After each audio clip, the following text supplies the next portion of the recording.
Good morning, Remy. Good morning, Breck. Good morning, everyone. Welcome to Coffee with the Cowgirls. I'm Breck Kruger. And I'm Remy Greer. And it's Wednesday morning. And here we are once again. It's the last Wednesday of spooky season, so I have my little ghosties on my scarf, even though it's not really cold enough for a scarf. So I'm just going to try and wear it today. I feel like it went fast. Yeah. What are the kids going to be for Halloween? I have the headless horseman on like one of the blow up unicorns, like like the bull things that you ride. So it's like a unicorn skeleton, and the Grim Reaper, a Demogorgon from Stranger Things, and then one of the other kids from Stranger Things. I don't know. I let them make their own choices every year, but the littlest one went from being Pennywise to one of the other kids from Stranger Things. So it's better than Pennywise, really. Spooky things, Remy. Spooky things.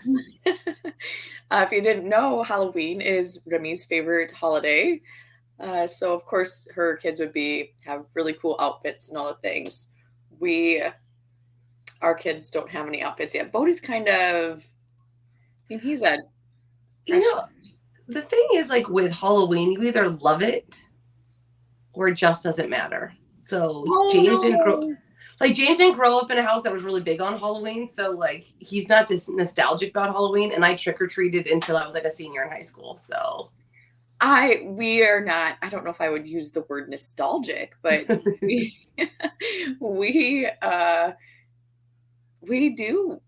do all the things for Halloween and have since the boys were little. The community we live in is real small, as you probably all know. So it's pretty awesome. I'm very thankful for the community that we live in because most people just get hay racks behind trucks or four-wheelers and put all the kids on them and go through town. So super nice. We did the pumpkin carving thing this week with all the kids in the neighborhood. Yes. And you went to a pumpkin patch. I went to a pumpkin patch because our partners have a pumpkin patch, but we are going to do our carving on Sunday when James gets home. So. Oh my God. I know. I don't think, you do have chickens. We have lots of chickens, like lots of chickens. Did you see the pumpkin carving with the chickens, Remy? No, now I got to go watch something else. Oh my God. You totally have to go buy them pumpkins. You take a potato peeler and carve out like a design on the pumpkin. And then you put the pumpkins in with the chickens and they peck out where you peeled. Now I'm going to have to try it. Now I'm going to have to try this. Please document it for everyone on Coffee with the Cowgirls. For sure. I'm going to try this. I'm going to do this today, actually. Yeah. I mean, what else do you have to do? Nothing. I have nothing else to do. So for sure, go do arts and crafts with the chickens today. Put that on the list. Oh. To add it to the bottom of my list. Yes. So fall is coming to an end, I feel like. They took out all of the corn around us last night. It's just so amazing because literally it took like a half hour to do all the way around our property because the machinery is so big these days. It takes no time at all. And the last football game for Bronson was last week. Do you hear my children in the background getting ready for school? I'm sorry, folks. I'm pretty sure that Bronson's looking up pumpkin carving videos right now. What else happened last week, Remy? I don't know. I told you the same thing as last week. Like my days all blur together now. What did happen last week? Mine too. I don't know. I didn't have anything exciting happen last week. James and Braden went to USTPA finals this week, so I'm holding down the fort. I did that over the weekend. So I outed your husband for being at a show that you didn't know he was at. Because, folks, communication is key in a marriage, and our communication was not on point last week. We'll just leave it at that. So it was funny because Remy texted me on Friday morning. My husband left on Thursday afternoon. And he was going to go to the snaffle bit fraternity, which he did do, and he had some other things that he was going to do too while he was down in the area. So Remy texted me on Friday morning and she said, Brandon is on fire. And so I called her and I said, what is Brandon on fire with, Remy? And she's like, at the show. I said, really nicely, I said, what show, Remy?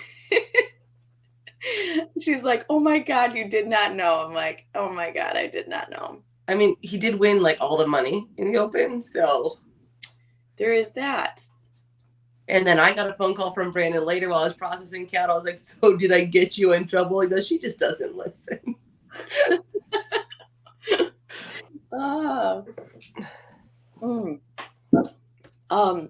Another funny thing before we go into our topic today is that Remy, as most of you know, Remy and I talk daily and or text, and we have super funny, if people saw our text or listened to our phone call, they would probably be dying laughing. They're super funny because it is the end of fall. I'm going somewhere with this, by the way. It's hunting season in Minnesota. This weekend was youth opener. My husband's gone. I am not a hunter. I've never killed anything in my life. I have no idea I know how to unlock the gun safe, and that is where my gun training ends. Let's just leave it there. And I've got two boys they wanted to go hunting this weekend because it was youth opener. And all of my all of my girlfriends' husbands were gone this weekend as well. So I couldn't even try to pawn that off on them. And so I was telling Remy, I'm like, these kids are driving me crazy. They want me to go sit up in the deer stand with them. I'm like, I don't feel like that's safe. Do you feel like it's safe? I'm like, I don't know anything about guns. Nothing. That's not very Midwestern of you. Yes. And Remy goes to me, I mean, are you sure that you're from the Midwest? I don't feel like you possibly could be from the Midwest. So, yeah. I mean, I know how to shoot a gun. And I know, but you kind of feel bad about killing things. Yeah, I don't want to kill things. Like, I will shoot clay pigeons all day. I will shoot a coyote if it's causing problems, but I don't want to go kill things. I've got no desire to go kill things. Well, so then, yeah, Remy sends me another video. They get this ranch, and there's all these raccoons that they're loitering the place is what they're doing, I think. They're on this porch. They're like by the house, and there's lots of them. There's not just one or two. There's lots of them, and they are cute. But they are not cute. There's a family that lives in the tree and a family that lives on the back porch, and they scream at you if you don't feed them. So I used to want like a pet raccoon. I don't want a pet raccoon anymore. They scare me now. I'm like, Remy, I feel like you should take care of them things. I don't the people still live there. She feeds them. Like, I don't know. It's her like Cinderella moment. They need to be rehomed, and I could tell that Remy was not the one who wanted to give the raccoons. They're scary. They frighten me a little bit. I understand. They do look scary. Another random that I have written down, Remy, that I laugh. I know a lot of people, Remy. You are the only person that does this with me. Most people go to the bathroom when they talk to a good friend. Not Remy. She takes a shower. That's how you know that Remy likes you. I'm not going to get you off the shower. I can do everything in the shower and still talk to you. My question is, where do you put your phone? I have a really long shower, so it just sits like on the back ledge. God, I feel like you're trusting. Tempting fate with my phone. My phone's already in a lot of trouble, so. Yeah, nuts. Like lots of good watching this week too, people. Like Remy said, USTPA finals is this week. It runs through Saturday night. James is there. James is doing exceptionally well. I think that he's made the finals 4 times. He's twice in the Open, twice in the All-Pro, and then he made the Open Sort Finals yesterday. So 5. So 5. 5. Which is much better than 0. Yeah, much better than I did at Elite Finals, so there's that. That's awesome. James is having a great week. I think that finals is when, Remy? I don't even know. I think they're Friday and Saturday night. I was like looking at the schedule this morning and I already forgot. So. Well, we have lots of friends that are competing between Remy and I there this week. We want to wish them the best of luck. So big shout out to all of our friends that are competing at USTPA finals this week. We're going to try to put something up this week for them. Yeah, I am waiting on the official photographer to send me a picture that she said she would send me. But unfortunately, she got kicked in the shoulder yesterday and it separated the shoulder. So. And maybe we could share a link too on Friday for the finals. So people we should be able to do that. So. Yeah, so best of luck to everybody that's there this week. Wishing James. Go get him, James. That's right. Go bring home some money. As we talked earlier, the Snaffle Bit Futurity was last weekend. It's been going on for the last 3 weeks, which talk about a mental challenge. I feel like that would be real mentally challenging for me. That's a long time to be gone, Remy. It's a long time to be gone. You school your horses at really odd hours. It's hard on the horses. It's a lot. Yeah, and so for those of you who don't know what the Snaffle Bit Futurity is it is the National Rein Cow Horse is for their 3-year-old year. Yeah, 3-year-old year, but then there's a lot of other divisions. There's a horse show with aged events that also goes with it. Mm-hmm. But the big portion of the show, or the culmination of the show, is for the 3-year-olds. And for those of you who may not know, these trainers have been working with these 3-year-olds for a long time. Probably long yearlings, most of them. Yeah, so a lot of them get started around November of their yearling year. Maybe get some rides on them, then like usually a couple weeks or a month off, and then right back to riding. Yeah, so a lot of blood, sweat, and tears, hopes and dreams goes into these things. Not that it doesn't with anything else, but the thing about cutting and rein cow horse is there's variables, right? You have cattle involved, and Remy and I both watched the finals. I don't even know how many are in it, Remy. Hundreds. Like 3, is there 3 something? I think I heard. I think there's 3 something this year. It's not as big as the NCHA Futurity, which is the cutting Futurity in December, but I think there was like 300 some, because the cut was like 25 and 21. So that sounds about right. So yeah, you go through all these horses. They do 3 events. They have to run a reining pattern. Separately, they have to do herd work, which is very similar to cutting, which is you cut 2 to 3 cows in 2.5 minutes out of a herd and keep them from the herd to show your horse's ability to work a cow. And then it all comes down to down the fence, where you work a cow on the back fence and then you run it and turn it one direction each way and then circle it each way. And so really, for me, the cow horse is awesome because you've got a horse that has to rein and has to cut and has to go down the fence.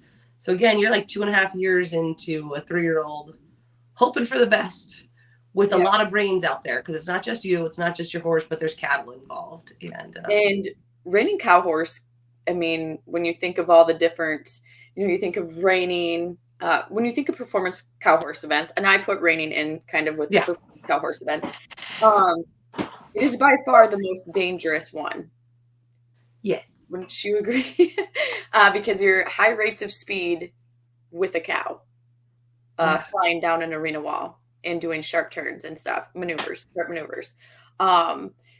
So Remy and I both watched that, because what they do is because I think that one is kind of like a week and a half that they narrow that one down, right, Remy? Or so it used to be, and they changed it when they went to Fort Worth. They extended the show a little bit. So in Reno, it used to all be in one day. Like the intermediate and limited finals would be on Friday. I think the non-pro finals and the horse sale were Saturday, and then the open finals were Sunday. And here they split it up a little bit where they had all the kind of herd works on one day, and they did it a little different. But it comes down to finals weekend. So these horses have gone through all the preliminaries, and then you take your top percentage cut, and then it's down to your last couple of days for the finals. So these horses have been, a week for sure they've been showing, probably more like a week and a half. So, and they are rode every day, and they're young horses. So they're probably a little tired. I'm sure that, well, there's a lot of adrenaline pumping through the riders. There's a lot of, we talked about on the phone, like sometimes the best horse doesn't win because there's show fatigue, especially on 3-year-olds. They haven't, even if you've held them for a long time, they haven't been in that show situation. They haven't been stalled for weeks at a time, not at home. Like there's a lot of things that people don't realize that go into a horse's mentality. Like there's only studies that say that horses don't sleep well at horse shows because there's always lights on. Well, do you, Remy? No, I don't sleep at all at a horse show. I mean, it's a good thing I can survive on caffeine and willpower. So I couldn't for 3 weeks. There's no way. I would be a raging, not good, probably. Mm-mm. And but it's hard. But these horses are. And the other thing I think that people who either aren't around horses at all or are not around performance horses is the really good performance horses are kind of weird. They're a little quirky. So you have to figure in that personality into also the show fatigue that's setting in. Yep. Well, so on Friday night and on Saturday, on Friday night, they ran the non-pro futurity. And when they run the finals, it's just the fence work. Yeah. So they did the non-pro and the L1. And was there something else with the L1? Did they do the cowboy class? They might have done the cowboy class with that, and then they did that. I think intermediate open finals were that night too. Yes, that's what it was. Okay, so it was the L1 and then intermediate open finals on Friday night, and then the open finals was on Saturday night. Well, the intermediate open is it's the same. It's an open rider with just less amount of earnings, correct, Remy? I think it used to be, so it tells you how long since I've qualify based on but it used to be like you had to be in the top 40 for the last 2 years, or else you were intermediate. So there's you'll see a lot of very good guys that are still entered in the intermediate. Correct. That's where I was like trying to differentiate, and I don't know. Yeah, because sometimes like I'll see someone, I'm like, how are they an intermediate open? And it's like, oh, they either didn't show for the last 2 years, or they just showed minimally for the last 2 years, and they kind of dropped back down. So I called Remy and I were kind of texting back and forth on Friday night because Brayden was there and I was watching it online, and it was the L1 Intermediate Open on Friday night. Once again, these guys have poured years of blood, sweat, and tears, hopes, dreams, everything into these horses.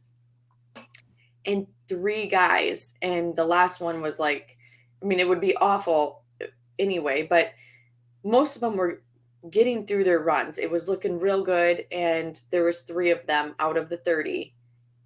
2 of them were sitting really good going back in. They probably just needed an average run, I would assume, and they would have gotten extremely large checks.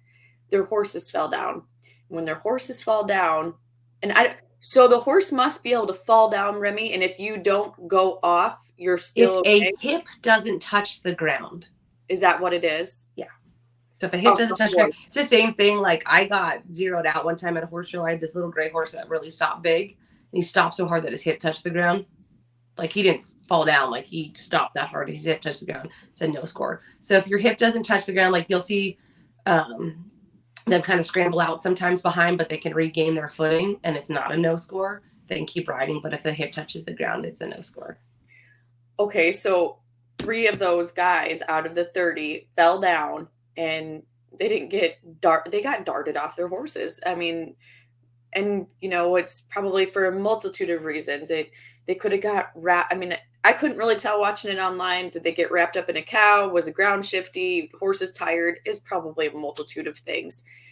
regardless, nobody's fault. But I said to Remy, she told me what she wanted to talk about this week. And I'm like, I feel like this is a really good segue into it because of all the work and the time and dedication that these guys have put into these colts. And they have to humbly pick their asses up off of the ground and look around and wave to thousands of people in the arena, auditorium, online, and say, I'm okay, and walk out. And that would be really hard to mentally wrap your mind around that because you are running on little to no sleep. You're exhausted, fatigued, an animal that you love and care and have a lot of time with just DQ'd to win a big paycheck. How do you mentally reset from moments in life, not just horse shows, moments in life like that when you have maybe a difficult or a time like that, or maybe something that happened to you like that? Maybe it was words that were spoken to you like that. How do you reset that clock in your body? No, and that's, I was like looking at something that looked weird in the camera. No, it's, so that's what I want to talk about is the mental reset, because we all get rattled. We get rattled by people's criticism. We get rattled by our own criticism. We get rattled by having an idea of what is going to happen, and then it does not happen, or it doesn't happen in the way we think it does.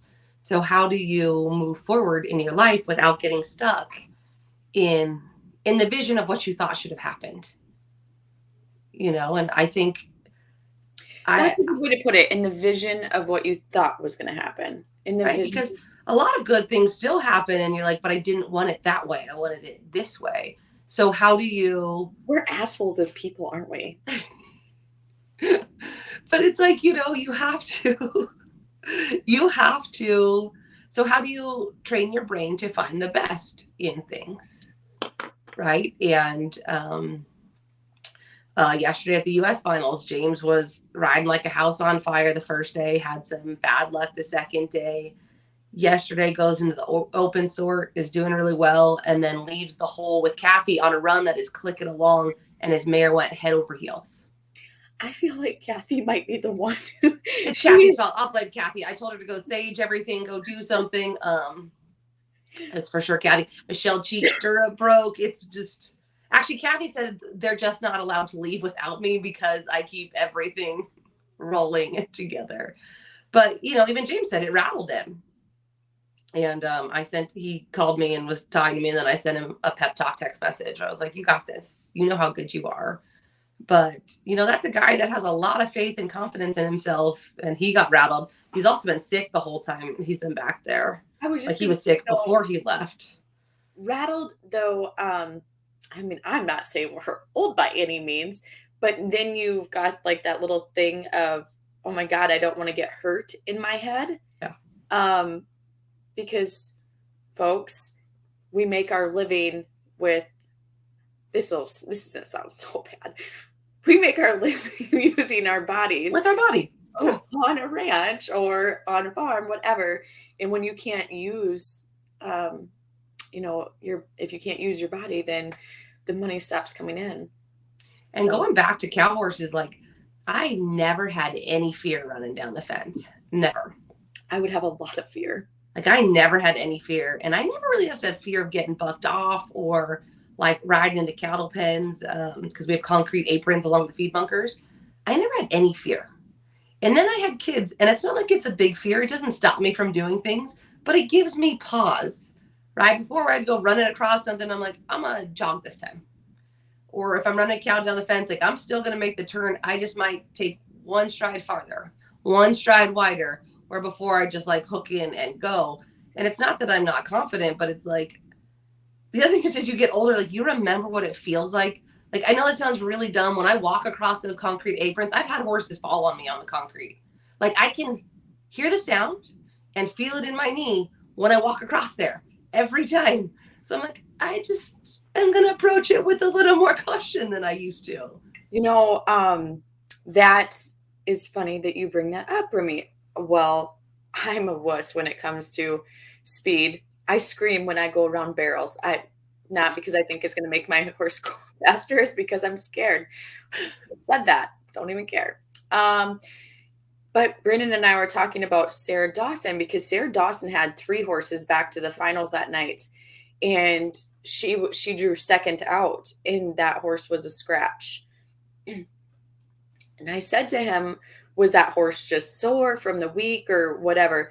And he doesn't know the answer to this story, but what he said to me makes a lot of sense. He said, because they take to the top 30 back. And he said, I'm pretty sure that horse that she drew out second with, she was pretty far down the line on. And she had 2 horses that were sitting like first or second and fourth going back into the top 30. He said, I'm guessing that they maybe pulled that horse because if she would have walked out there and got hurt on that horse, she wouldn't have been able to show those other 2, and nobody else can catch ride them for you. Yeah, and it's, you know, it's, That makes well, a lot of if you get hurt, actually someone can, because that happened to Clayton sense. Ensall when he got hurt. Justin Wright finished the Jumping run on. on that other horse. But a lot of times, like if they're out of the scoring, because those guys are looking for a longevity in that horse's career, That you was don't the want other to push them. And I'm the opposite. I'm like, you're here, you got here, I paid for you to be here.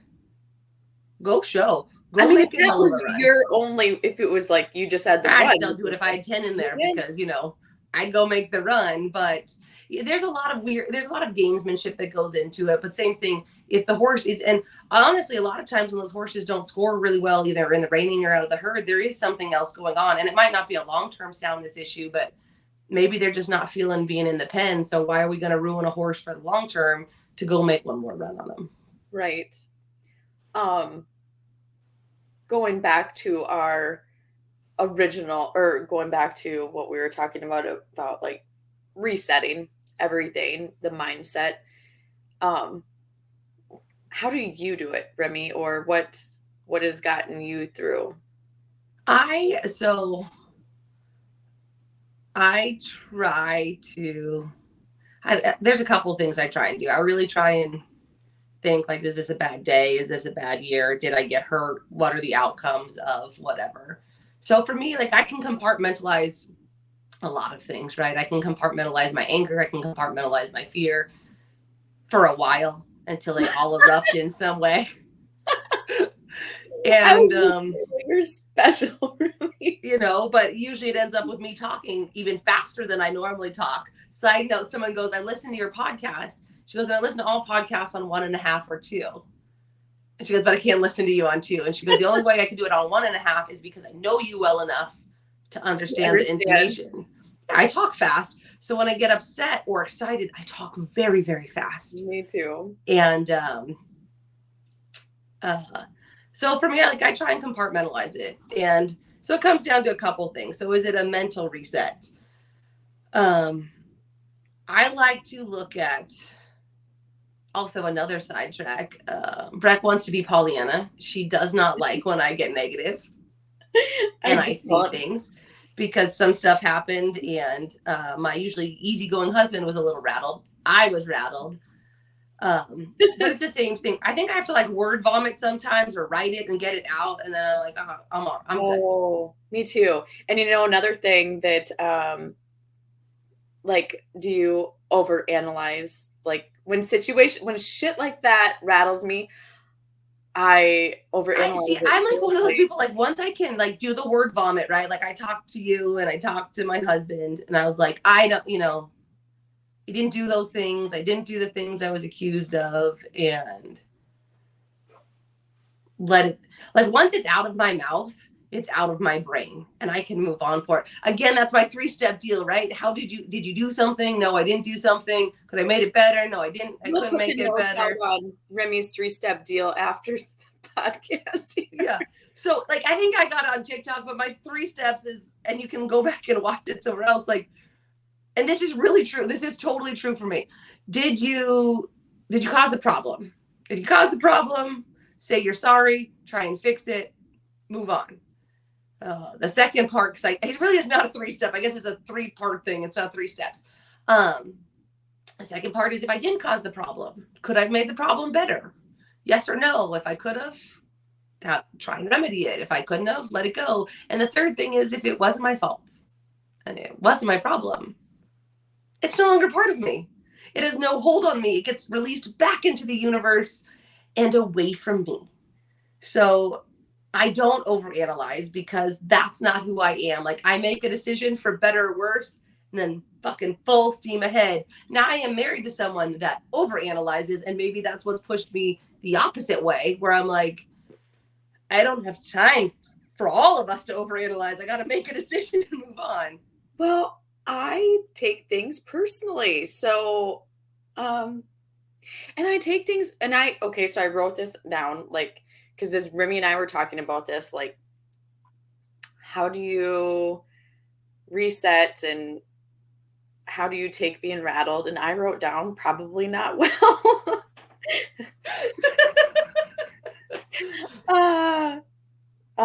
No, I think honestly the hardest thing, the thing that rattles me the most is criticism, constructive or not. I'm the same.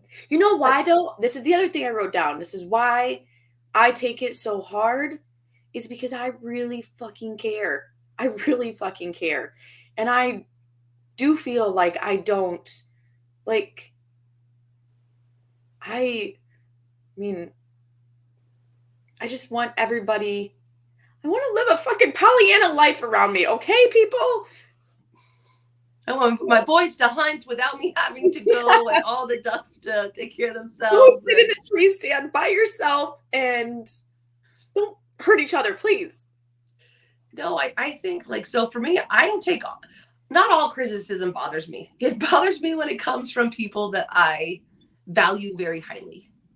Because and I will say that probably rattles me more than anything. I am not good at I am good sometimes at taking criticism. I'm good at taking criticism in the long term, but immediately. You know how hard this is for us to sit here and admit this shit this morning? In the immediate aftermath of getting the criticism, it's like, I wasn't good enough. I didn't do enough. I didn't do it right. I thought I was doing it right. So that hurts though. When somebody tells you you didn't do it good enough, that hurts. When you're passionate about something and you care about something, it hurts. Because I can take, if somebody tells me that my cooking isn't great, well, I could, okay, I knew this. That doesn't burn me. I don't care. I'm not passionate about cooking. I'm passionate about people eating in my house, so they're not hungry anymore. But I don't want to be a 5-star chef, so if somebody tells me that that's not good, I can handle that. But now, if somebody tried to give me criticism on here, might be a little tougher for me to take, I think. Yeah, and I think it's like I said, it's like in the immediate response, right? I will get defensive. And part of it, again, is I fought a long time to prove how good I was at everything, right? Like, James is gone this week, and so he's like, well, you need to do this and this and this, like going through that well too. Like going through the list of the things we need done. And I was like, okay. And we decided to have a show this weekend while he was gone, because why not? And he goes, well, you have to go. And he's going through all this stuff. And I said, you sent me to Tulare last year, which is like 4 hours north of us, to put on a show with my mom and my brother and Jose, like at the house. I got it. And I know, and it's one of those things where it's like, I have to be cognizant that he doesn't think I can't do it, but he's going through the checklist in his own brain of what needs to be done so that I don't forget things, but not because I'm going to forget them, but this is what needs done. And immediately it kind of makes me defensive. I was like, do you think I'm dumb? Do you think I don't know how to do these things? Where that's not what he's going through. He's got a little bit of guilt for being gone, which he shouldn't, but he has a little bit of guilt for being gone and putting the burden on me. And it's the same thing when I go do things. I realize that if I'm gone, other things don't get done, which is fine. And it's fine that he's not here. Like I told him to go. I have no problem. But in his head, it's like, well, if I would have stayed home, X, Y, Z would get done without Remy having to do it. James for would me. take the break. Yeah. And so, but I was like, that's like my immediate response. Like, yeah, I know how to do it. And I'm like, the appropriate response should be like, thank you for going through it. Yes, I know how to do it. We've done this long enough. I know how to do it. But immediately I kind of bristle up like, yeah, I'm not dumb. I know how to do it. Yeah, I feel like that sometimes too. Like I'll be doing something outside. I do bristle up too because I'm just like, what do you think? I'm a dumbass? Like And also, I'll like, do be you not have faith in how you trained me to do no. things? That's what I think.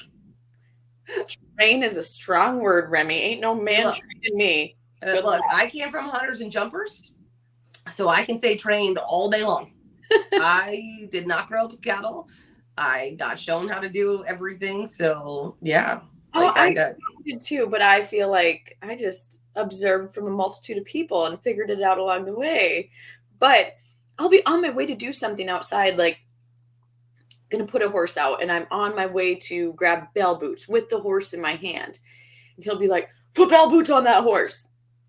Yeah, that's What, the like that's hard for me too. Where I'm just what the like, fuck do you think I'm doing? I'm going to do that. I know this. yep, it's Uh, it's but so that I think taking criticism from people that I care about is probably the thing that rattles me the most. Because again, it makes you, it's the same thing we've talked about a million times. It's self-doubt, right? If they don't believe in me, if they don't like what I did, then what I did isn't good enough. And what if I did, if I measured by what I do, and I am for the most part, and that's not on anyone else, that's on me. If I measure myself by what I can accomplish and they don't like what I accomplished, well, then they don't like me, right? Because for me, the two things are so closely intertwined. And I know that's not true, but mentally, when you're in the heat of it, it is true. And so, again, going back to how do you deal with it, I have to take a breath and be like, just because they don't like something I did doesn't mean they don't like me. yeah. And well, I think that it's hard too when sometimes it's hard to mentally reset and you want to hang on to words or actions is when you've put so much into something and um where I was going somewhere with this and now I completely forgot because it kind of went back to the raining cow horse thing too. Uh let me think about this for a second. Can't think of where I was going with this. Oh, I do know where I was going with this. You're putting yourself out there. I mean, just like this. This isn't a horse show scenario, but this is not easy because we both swore to come on here once a week and put ourselves out there and say what is on our mind, what is running through our head, which is scary, crazy, and we're telling that to the world. That is not easy to put yourself out there like that. Just like it's not easy to put yourself out there with a horse that you've trained and spent a lot of time with because you're showing the world what your training program is. And then good, bad, or ugly, or good, bad, or in between, you're out there and something bad happens. And then in your head, you're passionate about it. And it's like, God, this is, I'm sure maybe these people aren't thinking this, but it has to, I would have to think, just like anything, it goes back into yourself. And probably there are some people that are better at resetting or keeping those thoughts at bay or whatever. And I don't know, but does that make sense? I mean, do you see it Yeah, that I mean, you put it's, yourself out there and somebody yeah, says, I mean, hey, specifically the judged event, like you're paying for them to judge you. Like it's not even, but and so I do talk about mental resets a lot in our training. So we had another client that was kind of having a rough week and I called her and I go, repeat after me. And I didn't even have to say it. She goes, I know I'm a bad bitch. I said, you're right. Ride like it. You're better than this. And that's not me trying to be hard on her. She has to be reminded because she had some stuff go wrong and she got rattled. And as you get, it's funny, as you get older, physical things rattle you more than they did when you were younger. And I think mental things rattle you less. And again, it's a fear because like we're getting on the side of where you're hitting the age that when you fall, you don't bounce in the same way. I don't And know. I think that age, Remy, that it's just as hard. I mean, what holds people back is their ability to let go of everything and their fear of being judged and let it all yeah, out. and I think that's like for me, we talk about it even when I talk about love. Like, I can talk about that I love you even if you don't love me. Well, it's like, you can say the worst things about me and I don't care for the most part, unless I've done a lot of things for you, and it's not about the immediate reciprocation, but it also goes back to, what other people say about you is none of your business, right? What other people say about you is none of your business, because nothing good comes of it. Nothing good comes of knowing what other people Oh, say well, behind your back. and But because it is, like I said, I for me, like, if it's not something like cooking, if it's said about my cooking, I don't really care because I don't have a passion for that.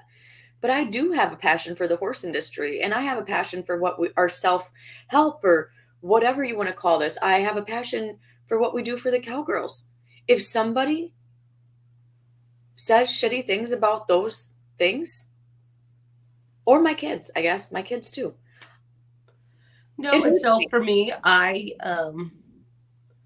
don't hold on to it for very long. But and for me that is easier, right? Like, I'm not a person that holds on to something for very long anyway. I'm aware of that. But It's you much have to better for start. your body if you don't. Yeah, but like, I'm it's one of working those on things where it. you have to start practicing that, right? So to our audience, because we kind of get this question a lot, like, how do you go through these things? Again, go through my three-part question. But the other thing is, it's just, don't worry. It's really hard to not worry about being judged. And again, a lot of that comes from self-confidence, right? I'm good enough as I am. But the other thing is looking more towards a competitive outlook. Mental resets are very important, because it doesn't matter if it's in business, and I'm talking about competition. Like, yes, I'm talking about horses, but I'm talking about competition in business and everything that you do. When something goes wrong, it is not the end. But it's really hard, if you're a perfectionist or you care very deeply about what you're doing, to not see that little bauble as the end.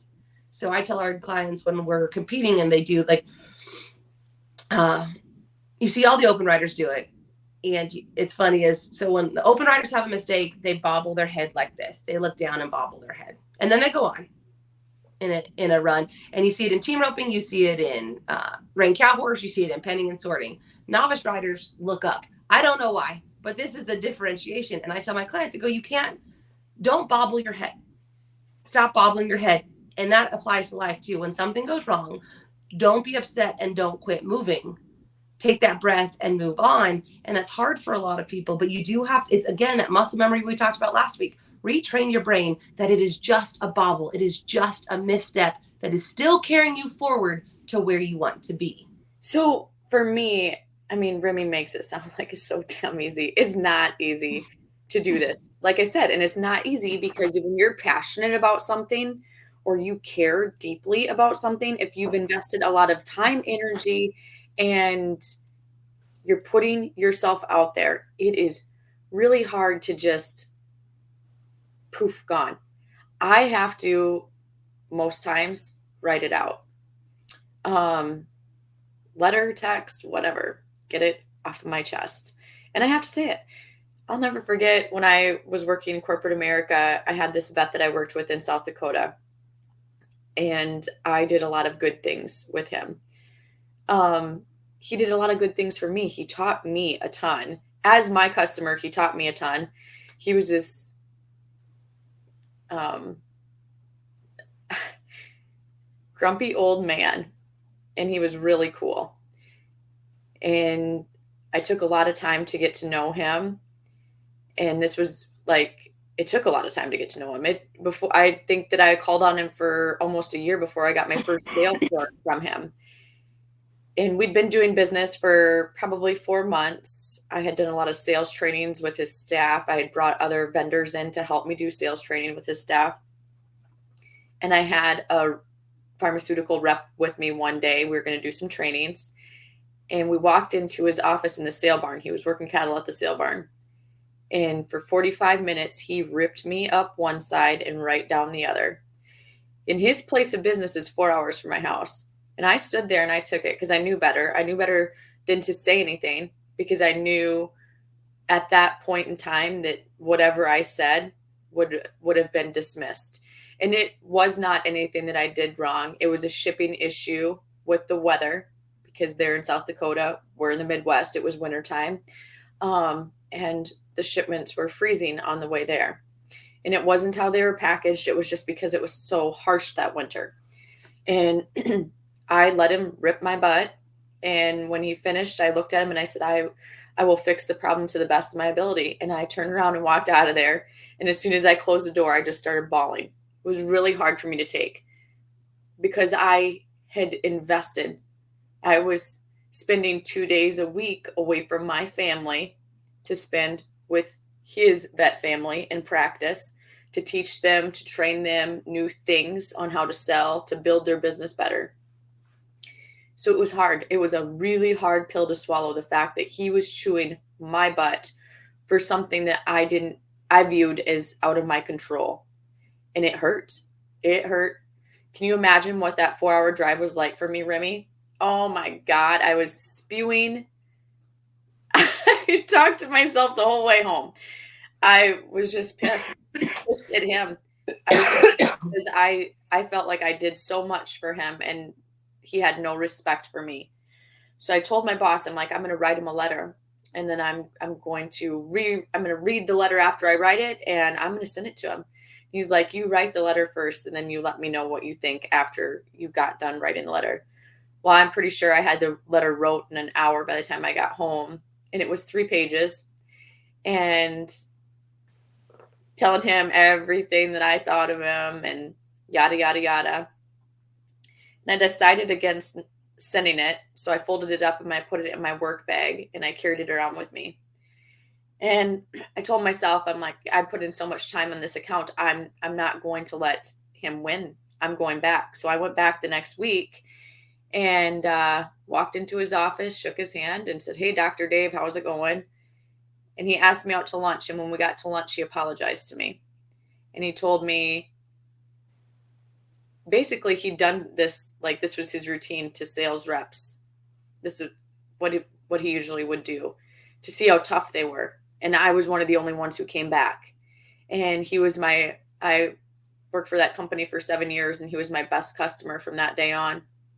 So I thank him for that, but that's how because I care about a lot of things and it pissed me off that he didn't see that I cared so much. So I have to write a letter or I can't dismiss. No, that's what I mean. I think, and I say that I let it go, and I let a lot of things go without having to word vomit. But I do the same thing. I write notes in my phone. I do not send things because you don't want permanent evidence of things. Like I had someone send my husband and I a text calling me every name under the sun and saying that I cheated and I lied and all this stuff. I did none of those things. And if you've been to my shows and watched me announce, I don't have time to cheat. And also, how do you cheat when everyone that's there is your client, right? If you come to ride at my show, you are now a client.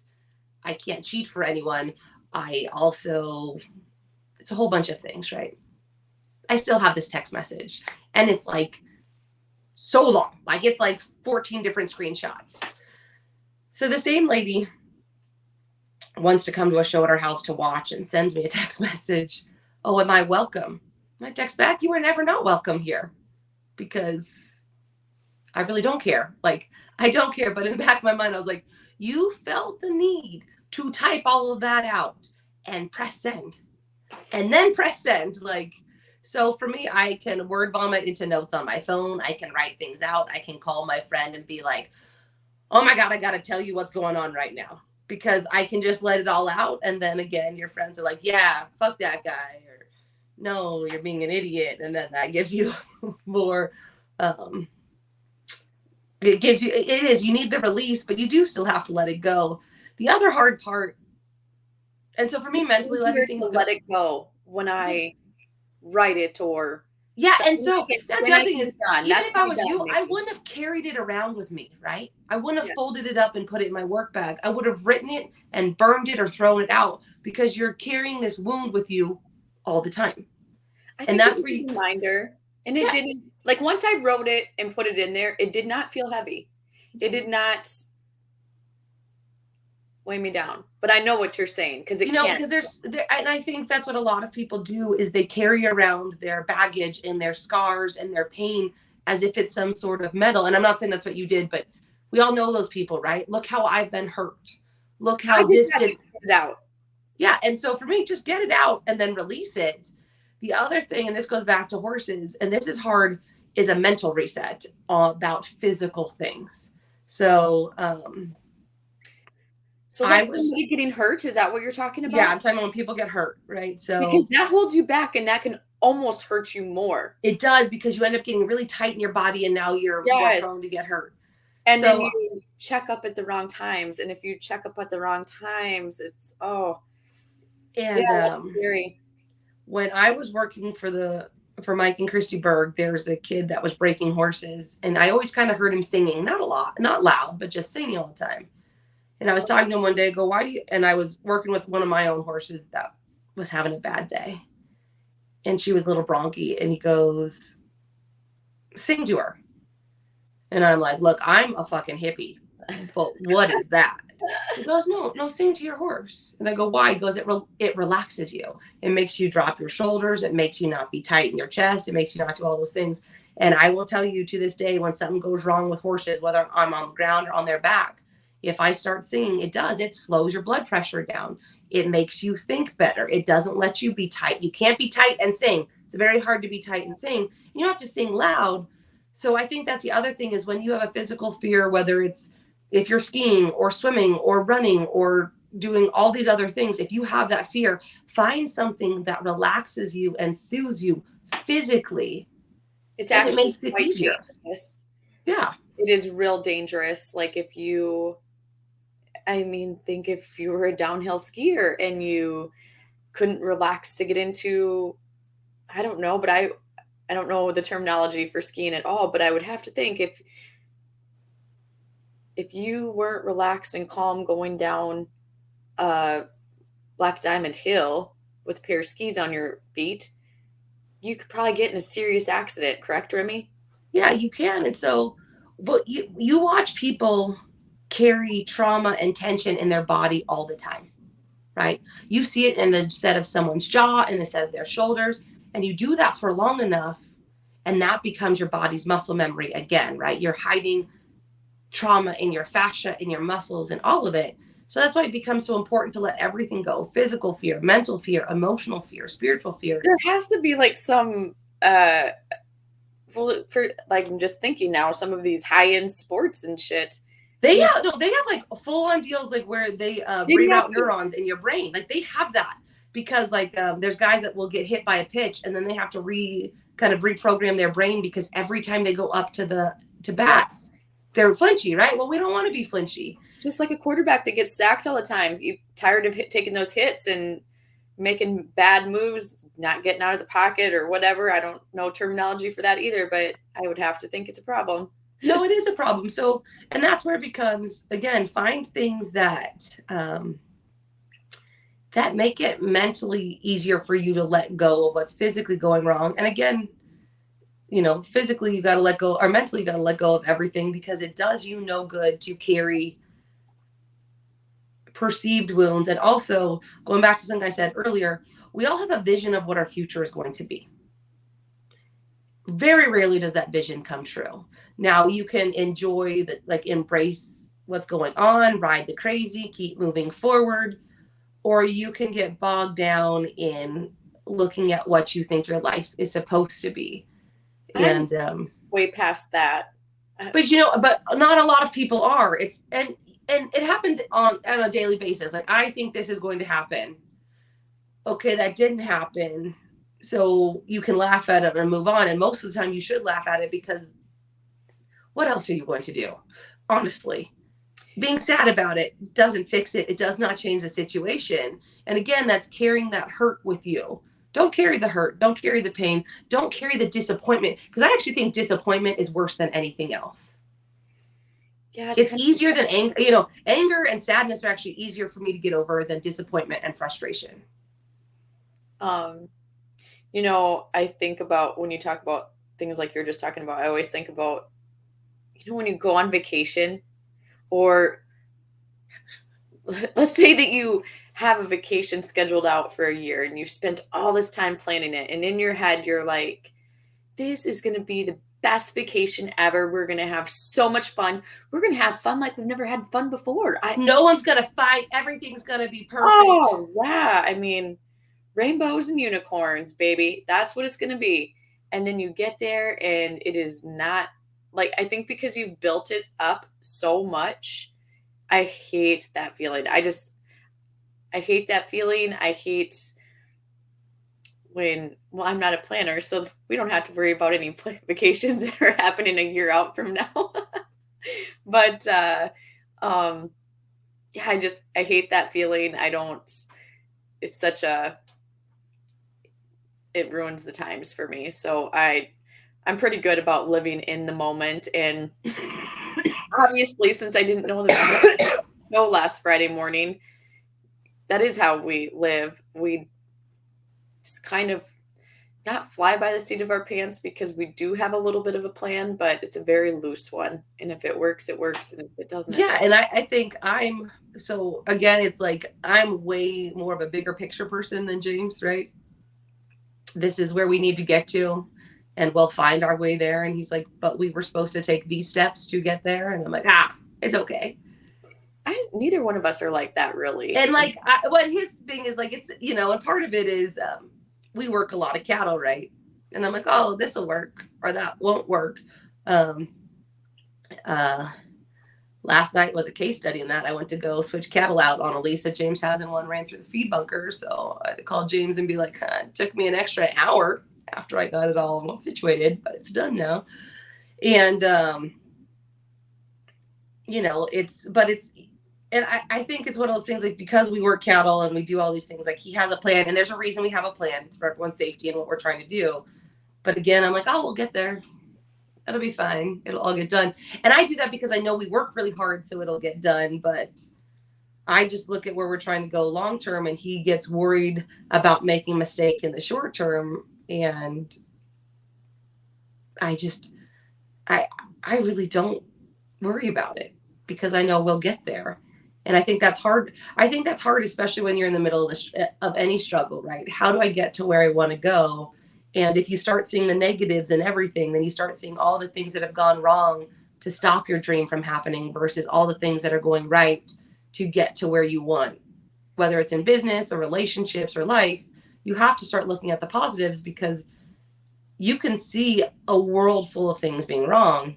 And then that drags you down. That's more baggage that you're carrying. That's more weight that you're carrying that doesn't allow you to reset.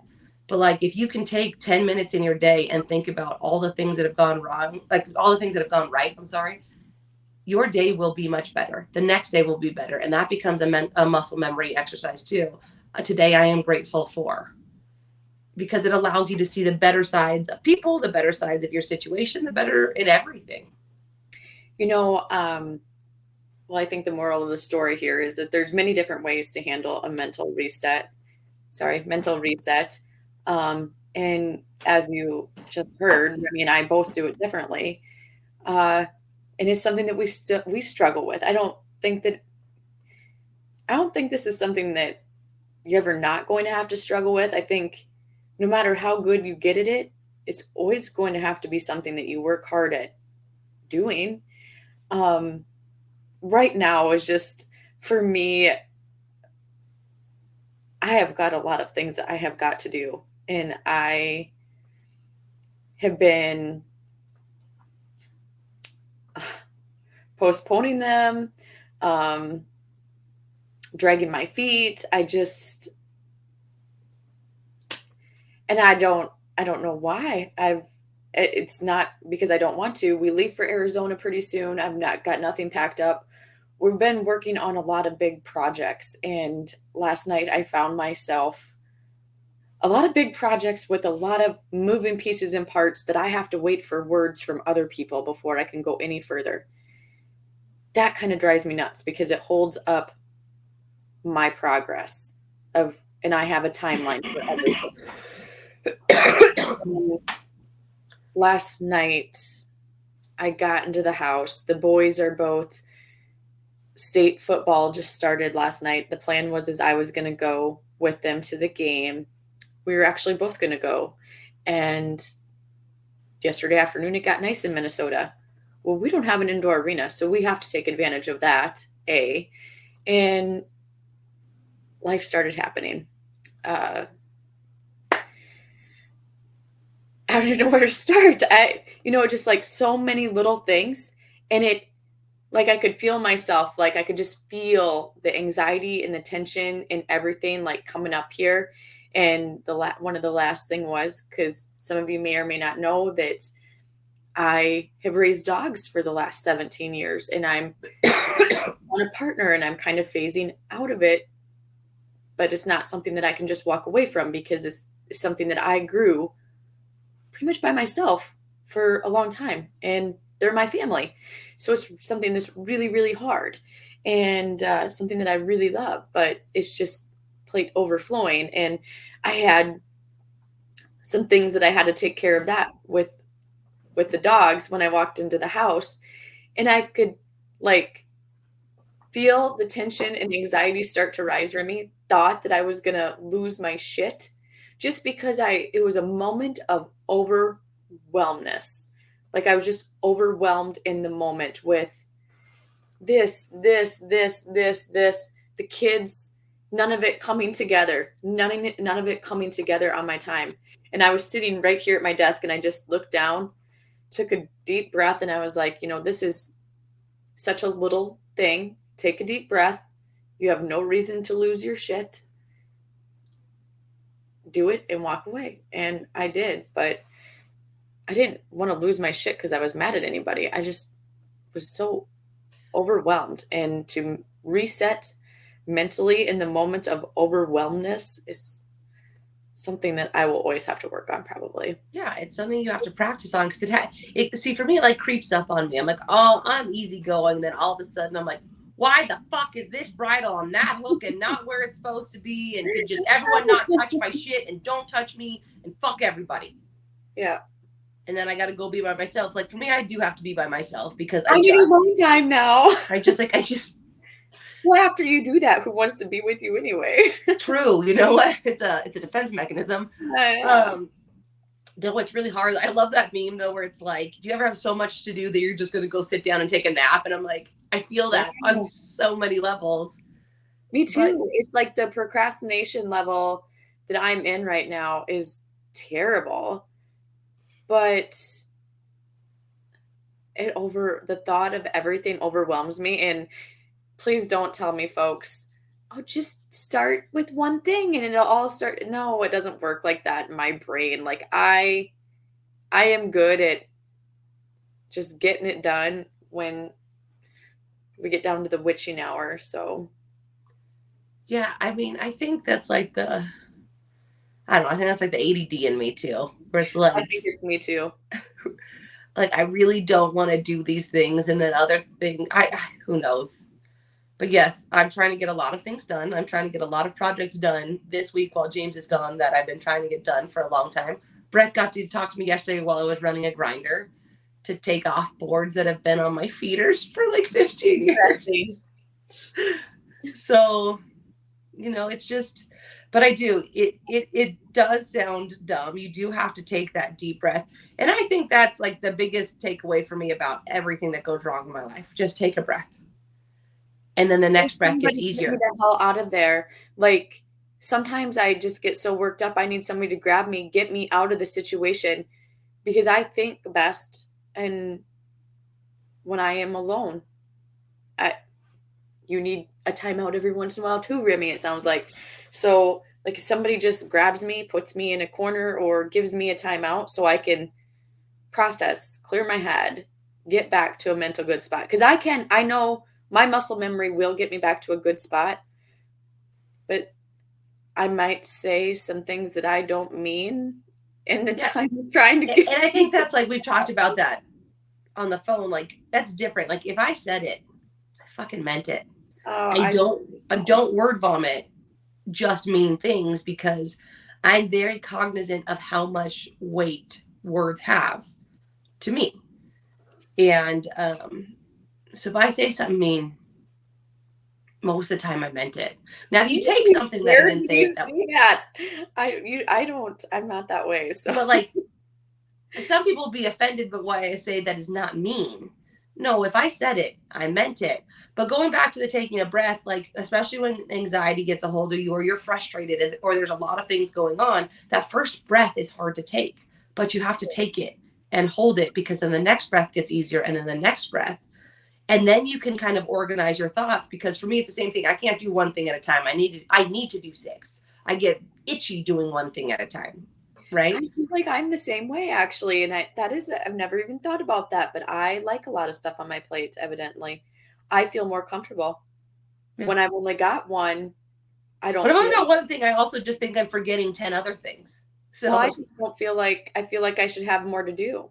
Yeah. So, that's our wrap up for the week is take a breath when you're looking for a mental reset, because it all starts with a breath. And then release everything back into the universe because if it's yours, it'll find you again. If not, you didn't need it anyway. Or find somebody who grounds you to talk to. Find somebody who grounds you to talk to. And that would be mine. Like sounds like it's a lot easier for Remy to release it into the world. I can't release it as well as she can. Probably not well was my words. Something I'm still working on, but yeah. Well, good talk this morning, Rem. I'm wishing always. Yeah, wishing James the best of luck. Everyone the best of luck. I hope that horses. I hope that horses stay up and cows quit kicking. So there's that. Yes. So, Remy will drop a link later today or this week, where you can find USTPA, because the show's running all day, so you'll be able to watch all of the things. I think it's still team penning and sorting, right? Today is sorting only, and then it goes back to it's a different schedule this year. And then it goes back to penning, and they did the play with the pros auction last night. So same thing. James always sells at the end of that deal. He never sells towards the top. I was like, well, and it sucks. Like you're up there. So side note, I know we're getting long. At USTPA finals, you get to buy. It's like an auction, and you bid, and then you can buy a ride with the open riders. And you're all standing up there, and it's really embarrassing because I'm always like the last, if not the second to last one. Although I've won or been second the last 2 or 3 years, or last 3 years. And someone said to James last night when they were on the stage, she's like, this is so embarrassing. He goes, to me, it's not. There's no pressure. They didn't spend that much money on me, and I get a shot to win a lot, so there's no pressure on me. They didn't think I was that good anyway. So I think that's a great way to look at something too, right? Like you're standing up there. And again, you want to talk about like the value of who you are as a person. They are putting a monetary value on you on a stage against all of your peers. But James likes to go last because it's like, yeah, they didn't think I was good anyway. It's okay. He's amazing. Well, best of luck to all of those people, those folks that are riding this week. And I'm going to my first NFL football game this weekend on Sunday. Ooh. It's probably gonna be cold, right? No, it's indoors. It's indoors, Remy. Fair weather cowgirl right here. Yeah, again, not very Midwestern of you, man. I know. Oh my God, Remy, I do have to say before we log off for the day, the picture that you posted of me this week, thank you for that, because it envelops in vibes, brings me the fall vibes of the guy, the funny memes with the fall. Yes. Yeah, totally me. I look like the icky fall guy. I love it. So, all right. Well, I hope everybody has a great week. Is Halloween on Monday or Sunday? It's on Monday. Well, happy Halloween to everyone who is watching or listening. We hope that you have a great weekend, and we will see you back here next Wednesday. Bye, Remy. Bye.